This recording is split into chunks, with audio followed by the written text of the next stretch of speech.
Now, the NATO summit in Washington has significant implications for the current U.S. administration, linking directly to President Joe Biden's re-election campaign.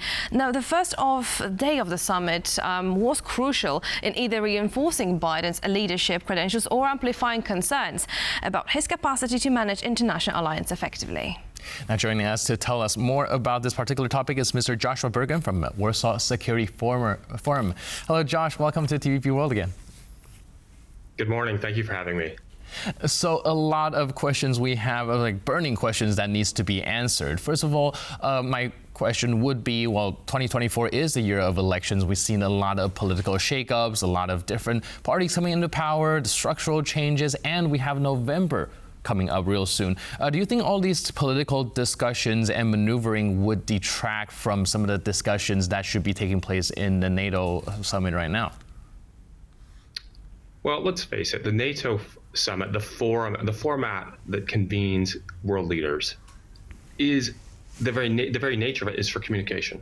And we understand that elections do take place. Could there be more focus on military priorities? Certainly. But I can also tell you that more coverage on the looming NATO Summit than I've ever seen before has taken place, primarily because it's an election year and people are paying attention.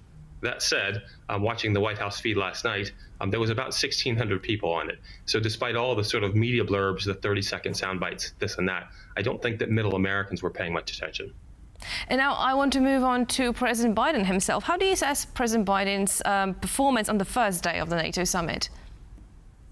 Based on the speech that I watched last night, I think he did about as well as could be expected. As you've already pointed out, there is a clear question about his ability to lead on the U.S. side, certainly just in the pure politics of it all, with even Democrats questioning an intense debate going back and forth. Ultimately, a planned meeting with House leadership ended up being canceled, with the Biden administration sending a firmly worded letter saying he was in it to win.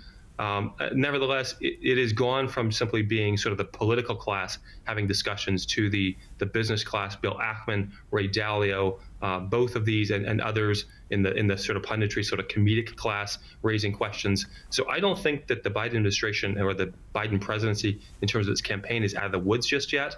But I would say that yesterday they did fairly well in terms of their presentation and communicating effectively on that world stage. All right. The publication of Political published an article this morning calling this summit Mara NATO, saying that a lot of the rhetoric and a lot of language being used is very warm to the possibility of a Trump presidency. Do you think these NATO allies are now trying to position themselves in a more balanced sort of way, so no matter who comes into office next, they will be able to engage in a dialogue with them?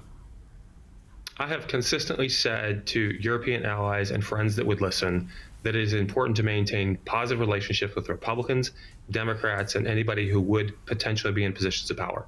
If I am a NATO member country, I am making sure that my communications are warm with the Biden administration. I'm absolutely rewarming the fires of communication into Trump world. And frankly speaking, even though he's only polling at 15%, I will be trying to figure out who would potentially be on the candidate team should that, again, very much an outside chance, should that come to reality. Politics is a fickle business, and you don't ever want to be left on the sinking boat or out too far on a limb with no place to go. And now I would want to move on to the key issues that have been discussed, but from American perspective. So how significant is the issue of defense spending commitments from NATO allies in this summit from American perspective? Well, certainly we've seen profound growth. Since 2014, where only 3 NATO member countries were meeting their 2% minimum spend, which was committed at that time in 2014, to today, the number is nearly 23. If you speak to the Biden administration and others, they would say it's important, but not critical. If you speak to the Trump world, they will say it is absolutely necessary for NATO to be a vital and a meaningful force in the future, a defensive force. It cannot have a number of member states that are benefiting without actually spending into their own defense. Let's not forget, this is not money that is being given directly to NATO. This is member countries meeting their own domestic defense spending at a minimum threshold of 2% of GDP. All right, like you mentioned, the Trump side put actually more emphasis on meeting that 2% GDP. Do you think that actually the possibility of a Trump presidency would actually accelerate this NATO defense spending? I think that humans tend to do what they're required to do. So now, perhaps moving aside from that, what long-term strategies do you think should NATO adopt to ensure stability and cohesion, irrespective of changes in EU leadership? Pardon me, US leadership.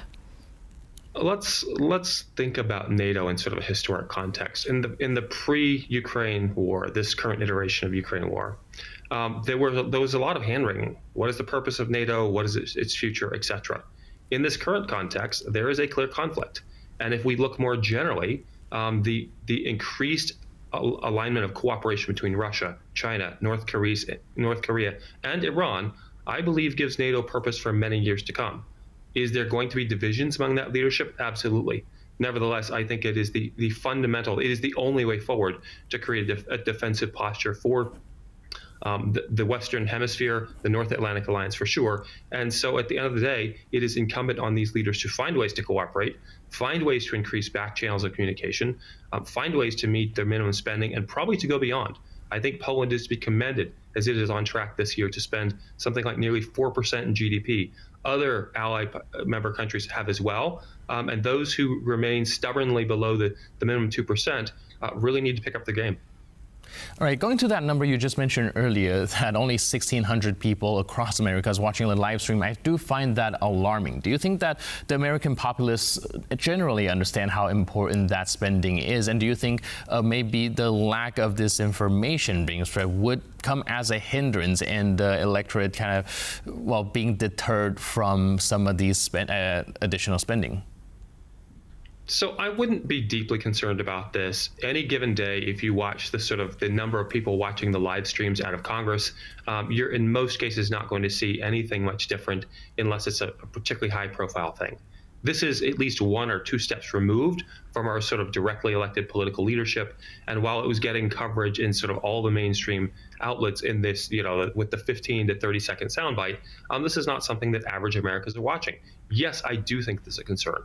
I do think there's a profound divide in terms of strategic communications, not just with everyday voters, but frankly, I think there's a profound divide right now in communicating to grass tops around the country as to why our partnerships in Europe matter, why NATO matters, how all of these things work together, and the fact that it's not just Washington, it's not just Brussels, but it is communities all across the Western Hemisphere that are in play for Russia, China, with their cybersecurity offensives, in their IP theft, Chinese 1,000 grains of sand efforts, stealing intelligence and business intelligence from across the Western world.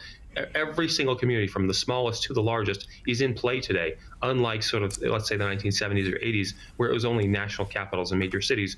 We need to step up our game in terms of strategic communications internally across Europe, across the United States, to make sure that lowly city council members, even school board members, understand that they are part of the theater activity today, and that their understanding of what's happening beyond sort of their regional communities is also meaningful. I think there's a lot of work for us to be doing right now on this front. Joshua Burgin was our guest today. Thank you so much for providing your expert insights. Thanks for having me.